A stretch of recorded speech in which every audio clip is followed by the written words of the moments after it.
kamida beelaha Soomaaliyeed ayaa maanta Muqdisho ku qabtay munaasabad ay ugu magac dareen isbedel doonka taas oo looga hadlayay caqabadaha guud ee hor yaala beeshaas.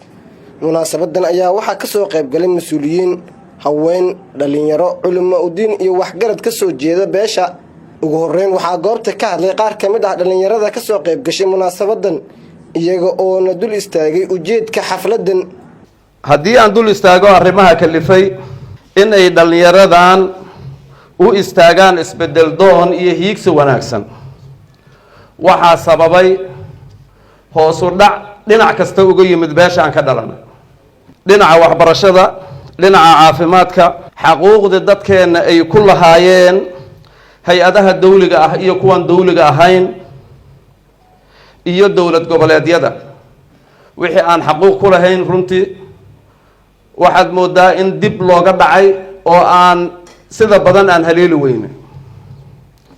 kadib markay arkeen intaasoo dhibaataa, dhalinyaro aqoon leh, saraakiil, culamaa u diin, haween ku midaysan dhalinyaradan ayaa waxay go-aansadeen in ay arrintaas wax ka bedelaan. runtii waxaad moodaa waxyaabahaas oo isbiirsaday in ay sababtay in aan tagno nambarka aan maanta uga jarno beelaha Soomaaliyeed.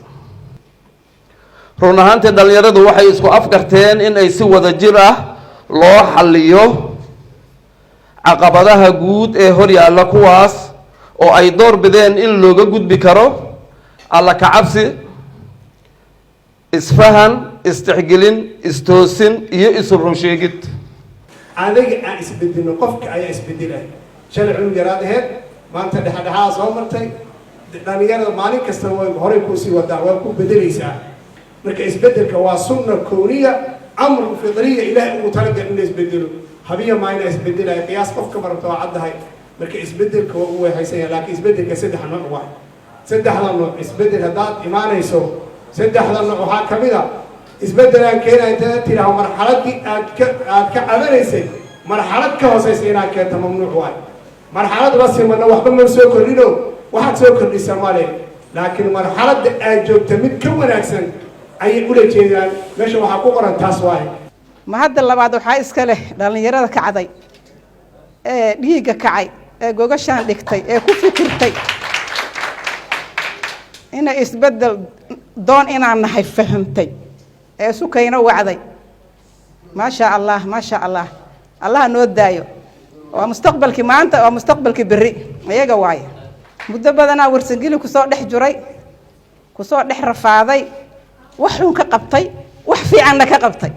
ilaaha ma hadal hadaa waxna bedel helnay oo dhalinyaro oo wax bartay.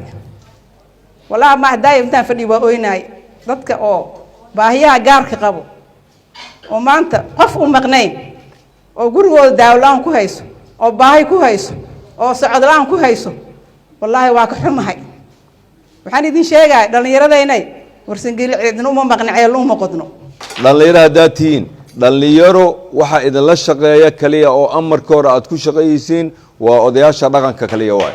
nin siyaasiya oo danleeya wuxuu aadaa dawladdaas hala shaqeeyo asagoo shaqo uga baahan, hase aatee tolka inuu kala dilo oo dadka baabi'iyo qofka yeelisa ma jirto. waxaase laga rabaa odayaasha dhaqanka baawarka iyaga waaye. baawarkana waxaa waaye idinkaa u garaba, waxaa waaye inaan laysla shaqeeyo waaye. meeshaan idinkaa iskale, gurigaa idinkaa iskale. يعني إنا إسبدل كينا عن نقطة غيره أيامنا ما نمر عصا أيام نقفل حيي سببته مرة ديار ده إسبدل دون وارد اللي يركع عدي وحو حبدل لك الوارد اللي يرو يعني نبضونه دو وحواي إنا وإحنا فران أنا وحي وحسمايل هاي وإحنا وشيء هاي وإذنك ما أهانين مركا إن إذنك اللي يرى ده إنا إسبدل كيني كان وادد أغوي هنينا وادد حرفض له وادد بلد كان جوجو ونجوجو إن أي وحل دتك جوجو حلقة بسدان marka wax la qaybsanayo marka inay helaan isbedel waxa magacaas keeno isbedelka ah. odayaasha dhaqanka ayaa dhankooda hadlay iyaga oo la qaatay dowrkii ay ku lahaayeen khudbadaha munaasabada. laakiin inaan inta soo baxdeen beledka timaadeen ma yeelayna waxaan dadku wada inaad tirahdeen oo hebel wada ma tirahdeen. laakiin hebel aan diidnay khayr ma aha.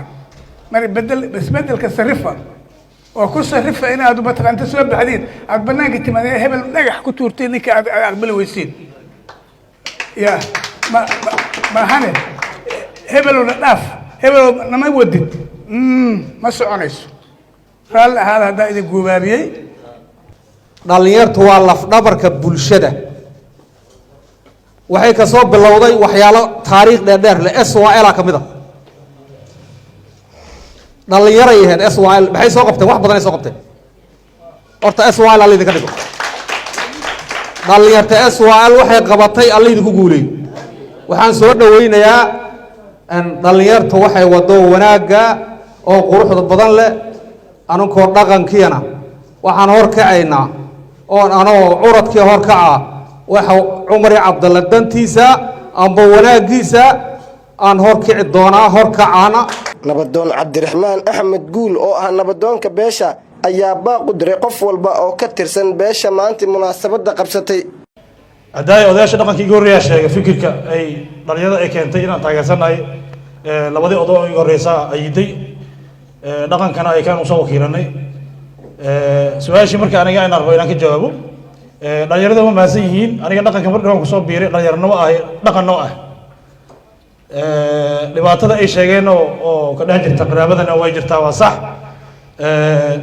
dhalinyarada Cumar Cabdalla ka dhasheen annagana dhaqankoodii aan nahay hadday dad noo haayaan oo Cumar Cabdalla matali kara oo dhibaatada hadda jirta looga bixi karo waxaan rabnaa miiska wada hadalka inay noo keenaan taas dhalinyaradan leeyahay